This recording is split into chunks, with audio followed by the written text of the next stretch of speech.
Dante, ano yung paliwanag ng DOJ hinggil dito?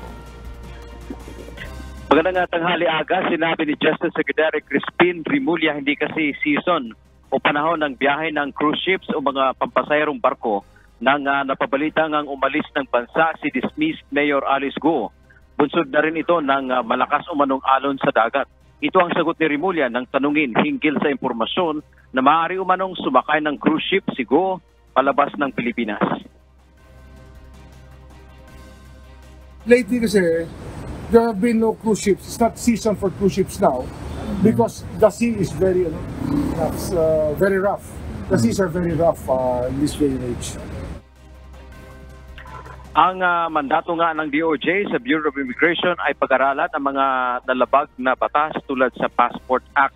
Kaya mga tauhan ng BI ang pangunahin ngayong nag-iimbestiga katuwang ang National Bureau of Investigation o NBI hinggil sa issue. Batay sa impormasyon aga na ibinigay ng Presidential Anti-Organized Crime Commission o PAOK mula sa Pilipinas ay una ngang nagtungo ang grupo ng dating alkalde sa Denpasar, Indonesia pagkatapos sa Kuala Lumpur, Malaysia.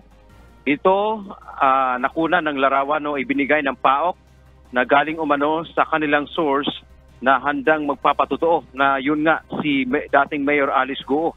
Sumunod ay pumunta ito sa Singapore at bumalik naman sa Batam, Indonesia kung saan sa Indonesia nga ay nahuli itong kanyang kapatid na si Sheila Go at yung businesswoman na si Cassandra Leong. Sa ngayon aga ay nandito tayo sa tanggapan ng Bureau of Immigration o National Bureau of Investigation dito sa Quezon City kung saan mamayang tanghali ay magsasagawa ng press conference ng NBI kasama ang Department of Justice.